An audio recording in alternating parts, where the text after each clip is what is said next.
we do have some JJ McCarthy stuff on at the end, so I want to hold on for that one.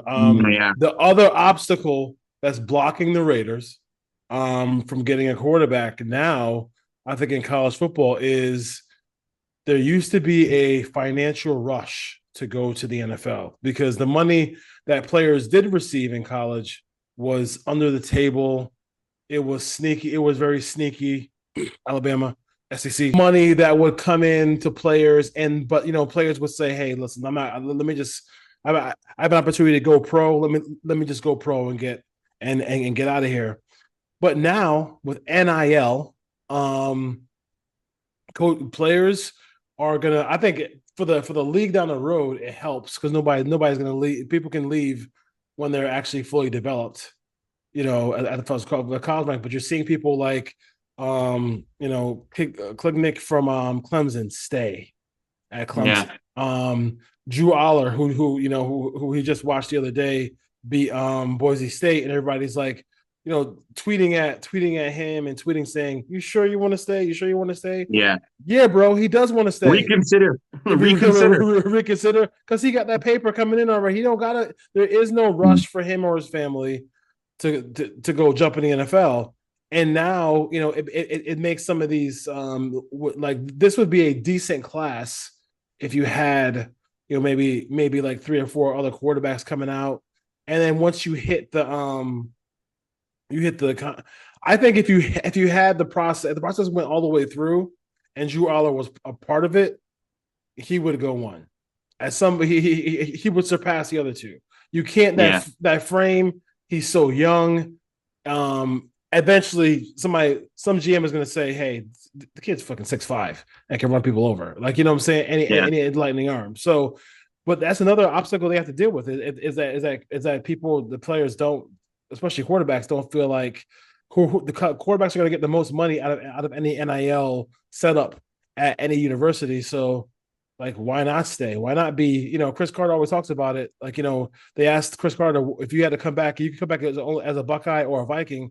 He said, "I'll come back as a Buckeye any day of the week." I love people, players, football players, and just players in general just love college sports.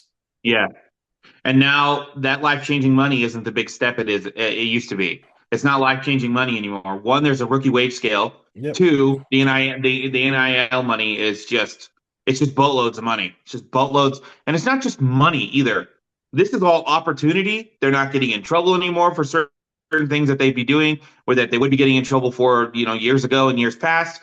There's not the stranglehold on their restrictions and their rights as college students anymore. Like Yep. they're all celebrities on campus. They all have access. They all have opportunity outside of just playing football and getting paid millions of dollars to do it. I mean, yeah. I mean, you look at. I mean, they can sit there and just do the.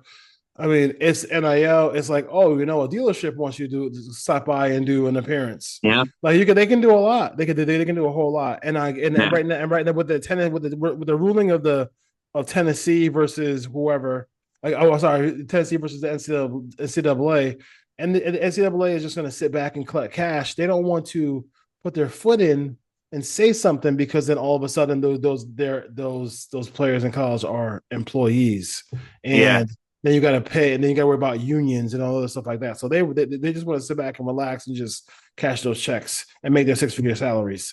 Um, yeah. a couple quarterbacks. One, we had the pleasure, I had the pleasure of, or displeasure of watching Jalen Milroe play Michigan. Um, Brutal. it's brutal, and I do think that number one, I think he should stay. He should definitely stay if he really wants to do this. He should stay. I think what he really needs is just to really probably leave Alabama and then just go to a place where he can where he can find a marriage to help his skill. Kind of just like, I mean, Alabama was great, but like it wasn't Jalen Hurts. I think him working on his passing with Lincoln Riley helped him out a lot. I mean, Yeah. people still try to say he can't throw, but what I mean, I don't know.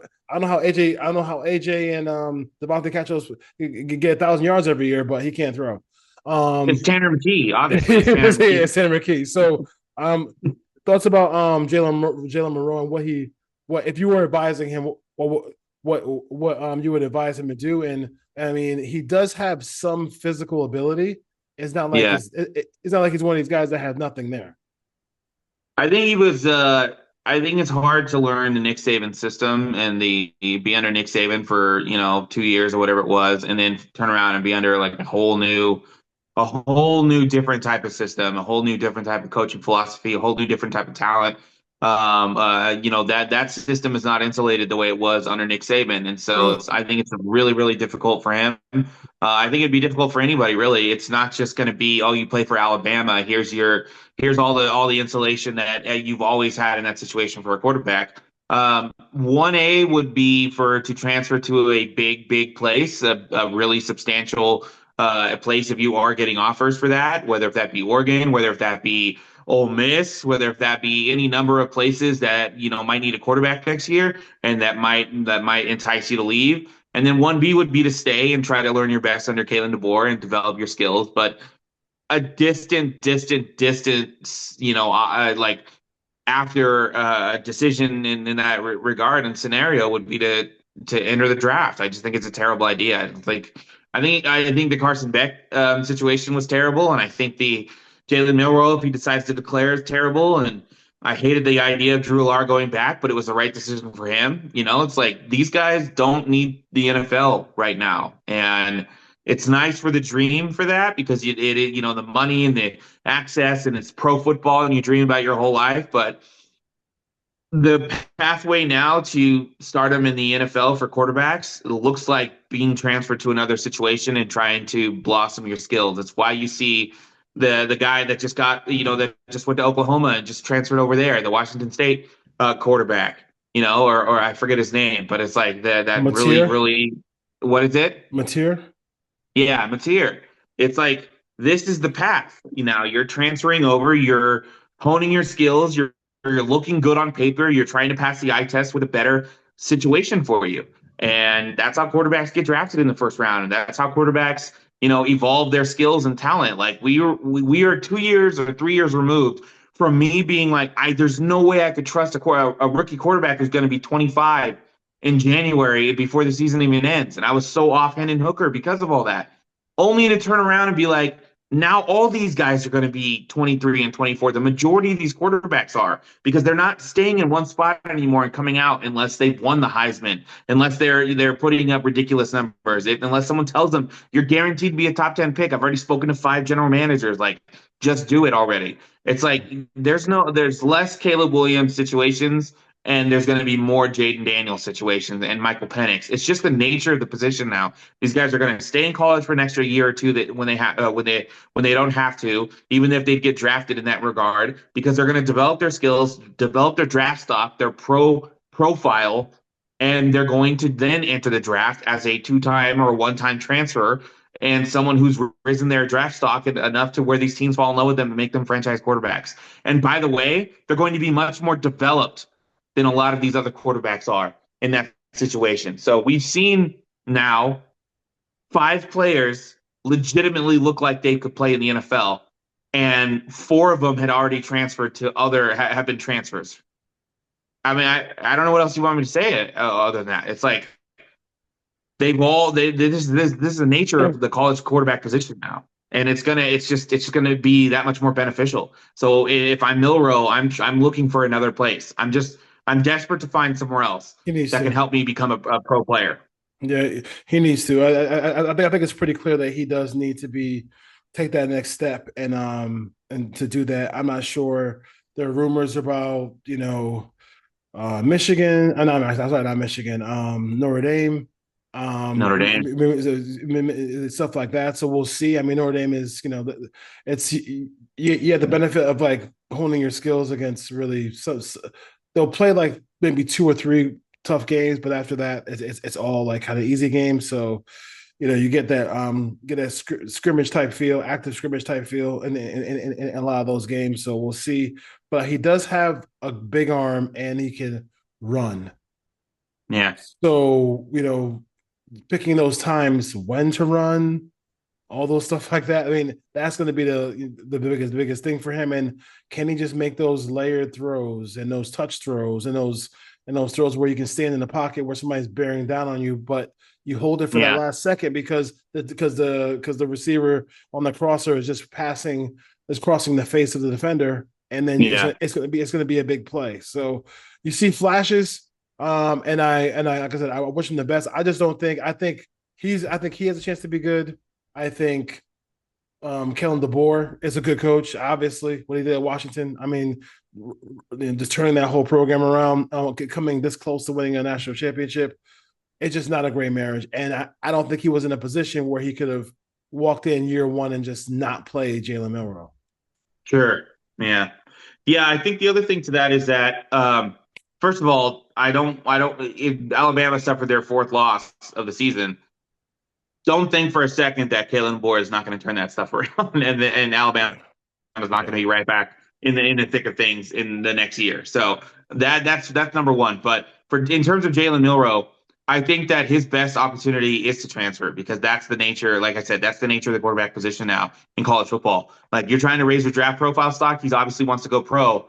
You can't go pro after what you just saw. You can see all they did on that last drive in the Michigan Alabama game is blitz him over and over and over again. He was 12 yards from the end zone, and they just blitzed him over and over and over again. They were not worried about his legs. They were not worried about playing man coverage against the blitz because they knew he couldn't get it out on time. They knew he couldn't find the right read. They knew he couldn't get it out on time, and they knew he couldn't get the pocket or leave the pocket and use his athleticism because they're in every lane. So they just blitzed him over and over and over again. That last Wink Martindale is a legitimate NFL caliber defensive coordinator. We've seen him be successful in the NFL.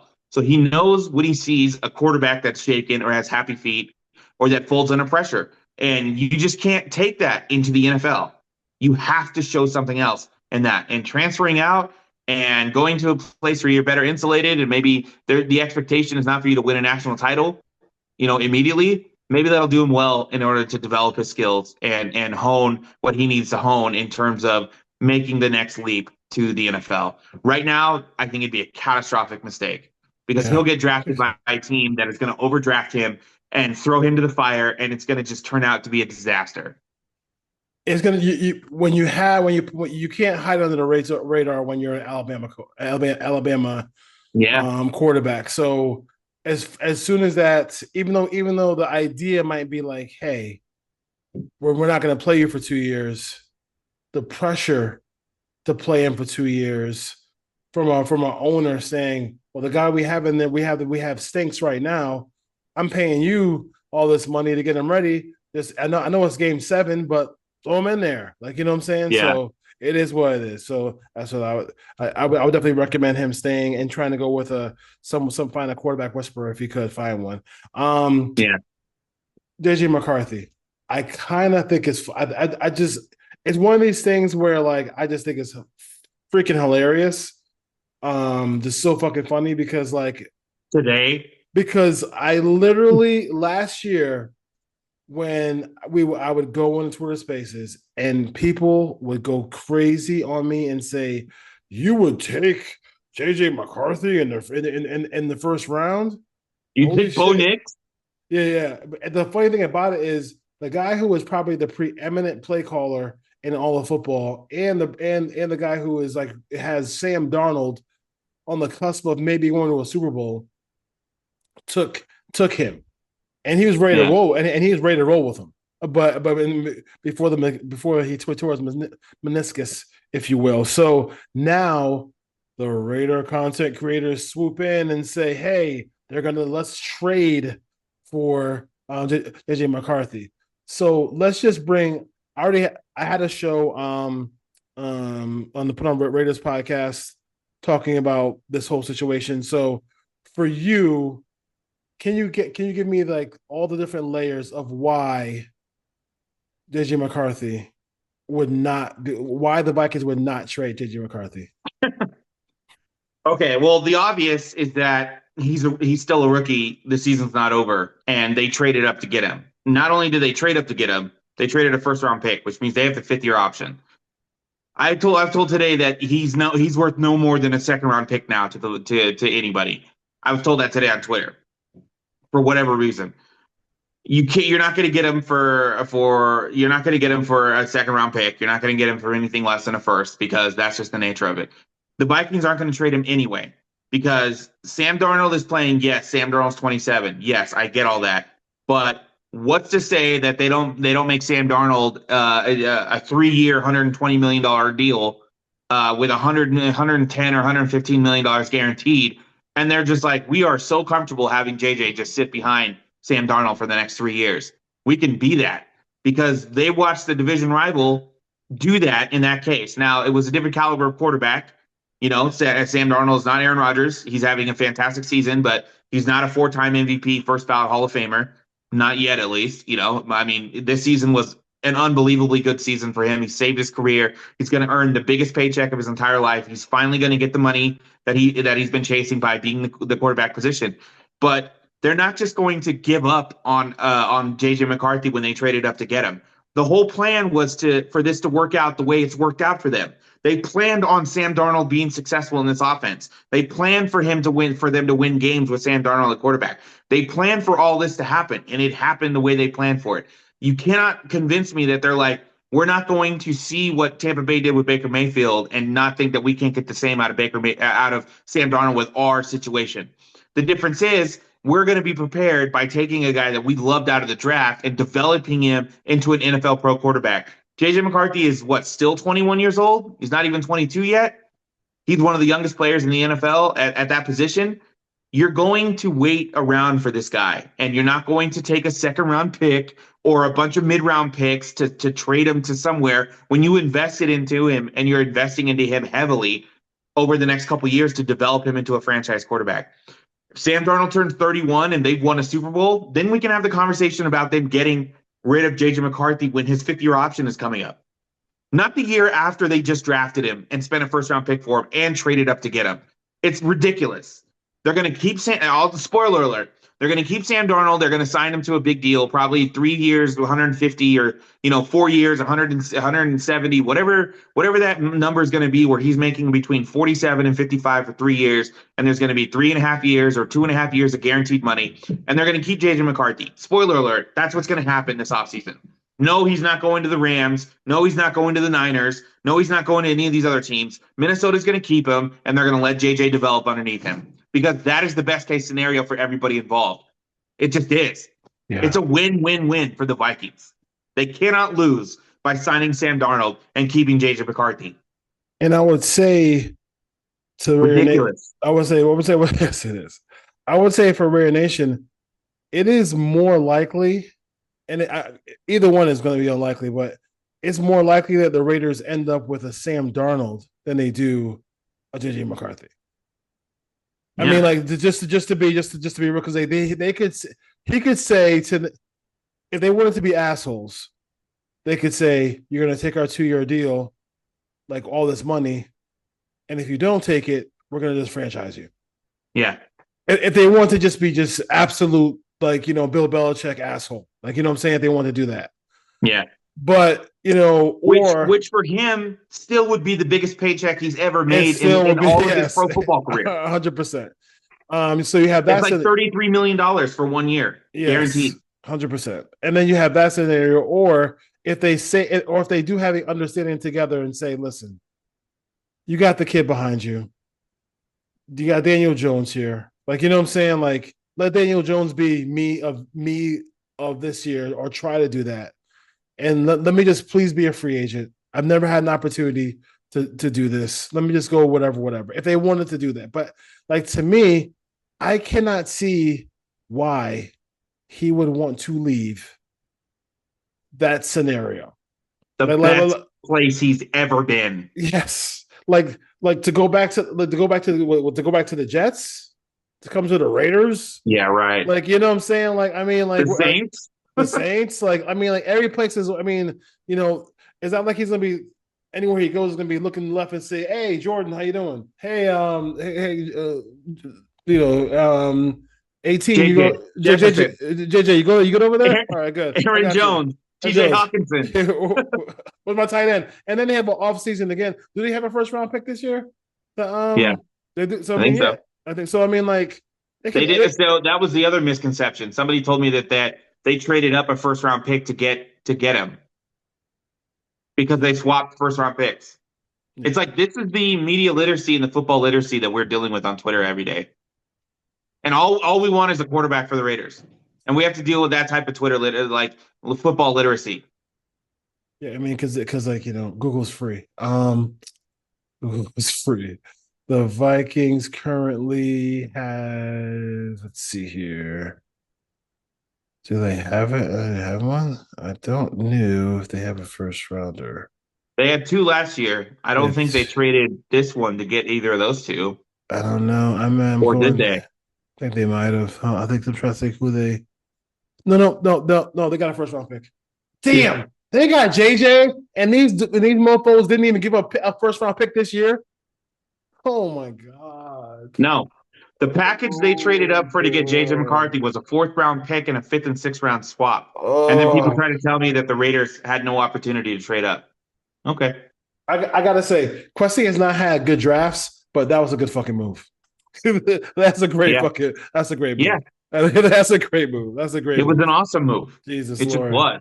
And I He's mean, made a couple good moves and a couple boneheaded like fresh GM moves, but his teams are winning because the Kevin O'Connell is unbelievable. and the Who's going to pair, win Coach of the Year? Spoiler alert: it's going to be him. the pairing is crazy. All right, let's do a let's get out of here with a let's do a quick 4 round mock draft. Um, Mhm. this is gonna be because it's funny because the pro football one is the pro football network one is the one I use all the time. But because the Raiders have a need at quarterback, I think they keep pushing a quarterback down to where the Raiders are. Let's see if they keep doing that. Because they keep doing that. Because like right now, so Travis Hunter went first, Patriots, McMillan, and they did it again. They did it again. They did it again. Let's go reject that one, Cricks. If I go to quarterbacks right now, the Raiders will have. Let's see. I'm trying to get one where the Raiders don't have a quarterback in the first round available, and they have Cam. So at 8, Cam Ward's available. Yeah, So we're it taking. doesn't. I don't think that's going to happen. I So, mean, so for the sake of argument, we'll just take Cam Ward, and we'll get to the second round real quick. Yeah, I kind of hate that part of it. It's like, dude, like that's probably not how it's going to go. You got three well, teams. when you You have got the three teams in Titans, a row. yeah, you have the Titans, the Giants, and the Browns all needing quarterbacks, and they're 2, 3, and 4 right now. So, Yeah, that's just nuts right there. So yeah, we're bouncing into the second round. Keep going, baby. Keep going. Pick 39. What position group would you running back. running back? So you want to go running back this early? Okay, that's I just fine. want to see who's there.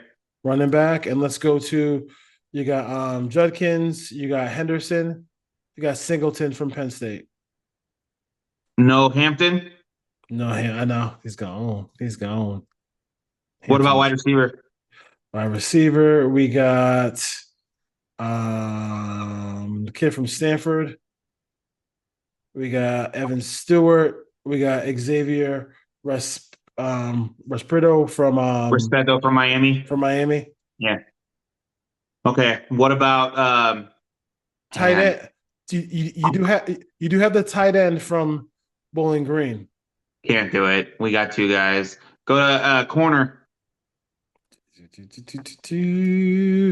We got Maxwell Harston. Got a kid from Ohio State. David Davis. I can't say his last name, but and then you got Denzel Burke. Burke's the pick. Burke's the pick. That's the corner from Ohio State. Yep. Yeah, he's really good. I don't think he'll. I think he'll have a good combine, a really good combine. Yeah, a couple more picks here, and then we'll get out of here, folks. Just to if you wanna, he puts his mouth where he puts his stuff out there. If you want to check his live, he does live drafts with the Raiders every year. For how long you been Every doing that? year, Every year, right? So pick 69. They got 69. I was gonna They reject have this two. one. We have two thirds. Yeah. Yeah, 69 and 70. So what position group are we looking at? Go back to running back. Running back offense, or running back. We got Travion Henderson. We got Nicholas Singleton. We got Levon Moss, and we got Ollie Gordon the second from Oklahoma State. It's Ollie Gordon. Ollie Gordon. All right. And Mhm. then who's after that? Guard. Good. You don't want to keep who we got? That good? I don't like Jordan Meredith very much. So we got Tate Ratledge, and then we got Jaden Roberts, Georgia and Alabama, respectively. I like Ratledge.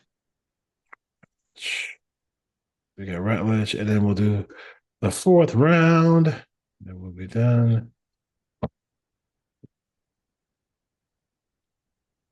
Remember, as long as Tom Telesco doesn't say having multiple third round picks is like stealing. Oh, if we don't get starters out of these third round picks, Yeah. we're not doing our jobs right. That's what Well, I'm. Well, I thank guess you, what Mike guess what guess Mayock. happen. You know what? I'll tell you one thing. Um, you if you report the news with a smile about John Gruden getting back into football, you should have to read the emails with that same smile on On TV, air. on On air, air. on air. You should have to do that. What position group are we looking at? Quarterback. Quarterback.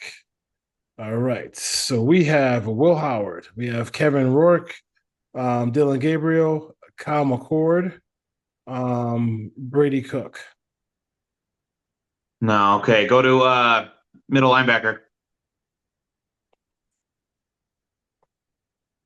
Got Lander Barton, Barham from Michigan, and Justin Jacobs from Oregon. Oh, I like him. Wide receiver. Tay Felton, Antoine Wells Jr., Will Shepard from Will Colorado. Shepard is from. Colorado. He's the big receiver from Colorado. That's right. Boy, I wish we know what he ran at the 40. I know but he is a big he is a big target, but you do need to be able, yeah, his speed is not available right now. Actually, yes, yeah, I understand that. So I will be conditionally this guy. Well, conditionally Will Shepard based on his size that we can see now Yeah, and his explosiveness as he plays. But I will really have to see what he runs and what he measures out. But I like his profile, so I'm going to go him for now, conditionally in the fourth. conditioning. All right, and this is not his real draft. This is just us playing around at the end of the show. Yeah, 60 he's 6'3", 198 pounds. So he's under that 6'5" that you don't like. yeah. That you don't like. Yeah, I know you don't I'm like not. the I'm twos. just not a fan of the 6'5". I don't know why. Yeah, I'm just not. I mean, yeah, unless it's Megatron, you know what yeah. I mean. Like even 6'4" is a little tough, but it's not like it's bad having a taller receiver. But depending on what he does well, Uh-huh. and if he doesn't do those things well, you can be big but not play big. Kelvin Benjamin, anyone? So Calvin Benjamin, and then he try to come back and be a tight be a end. tight end. And be a Yeah. tight end. That didn't work. All right, I'm gonna get to this round, and then we'll just read them off, and then we'll go. Boom, boom, boom. Come on, system. Let's go faster. Ollie Okay, Gordon in the third. Man, that's not bad.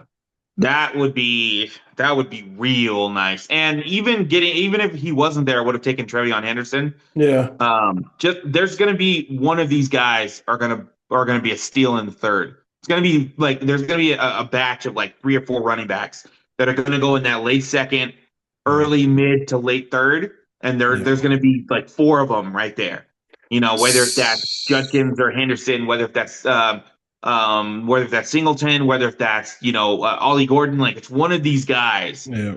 that's going to be like they're going to be out there for So the we taking. so we got Cam Ward at 8, 39. We got Denzel Burke, Ollie Gordon the second at 69. 70 is Tate Lutridge, and then we got Will Shepard Yeah, here there as well. All right, a lot of folks. offense, a lot of Look, offense. well, we average like 16 points a game, so need some. Need something. Need something. All right. And we don't anticipate Cam Ward to be there at 8. So Yes, I'm not sure. I think it's because it's like the number one need of the team. I don't know how like they go through the giant. They go through three teams who have quarterbacks, and they always have Shador go first, and then it just ends up being this. so All right, who was the number one overall pick? in this draft, Shador. Who had it though? Let's see. Oh no, there's no Shador was third. Okay. Sorry. So the top. So here's how it went. It went Hunter, McMillan, Sanders to the Browns, Will Johnson to the Giants. That would be crazy. Yeah. That would be nuts if they did that. Will Campbell from LSU went to Jacksonville. Abdul Carter to the Panthers. He seemed like a Panther, doesn't he? Yeah, he does. Then you got Mason Graham going to the Jets, and then the Raiders Cam Ward, and it's Yeah. crazy because like, and then they have the thing that makes me really laugh is that at 9, how do you watch the Bears play and have any computer simulation take anything about offensive line? Yeah, I'm taking an edge from I take an edge from Georgia? no, from Texas A&M. It just I was like, dude, like there's no way. Oh, There's well, no way they're not yeah. taking. There's no way they're not taking an offensive lineman in this draft. That'd be nuts. That means no offensive lineman went ahead of them, right? Only one went to Will Camp. Will Campbell went from LSU went, and then the next offensive lineman But went. Banks would be there, right? Yes, Banks went Yeah. fifth. Well, Banks went 15 Yeah. to get Banks, and then Williams went 15 and 20. Yeah. So So Banks would likely be the guy there yeah, they're taking a fucking that they tackle. yeah, for the Bears. So Let me tell you something. Especially if Ben Johnson Ben Johnson. if Ben Johnson is the head coach, they're taking a tackle. Yeah. You can believe that. All right, Ray And then they're Nation. paying John Skipper a ton of money to go play for the Bears. Yes. Well, and yeah, actually true. Actually true. He's huge. I do. Was he 6'7"? Jesus Christ. He's big. He's a He's big very dude. large. He's a big dude. All right, And have he a caught a good. touchdown pass this year. He Crazy. does. I know. All right, Ray Nation. Have a great New Year. Solo. Always good to talk to you. We'll see you next time on the Signal Go Call. Raiders. Peace.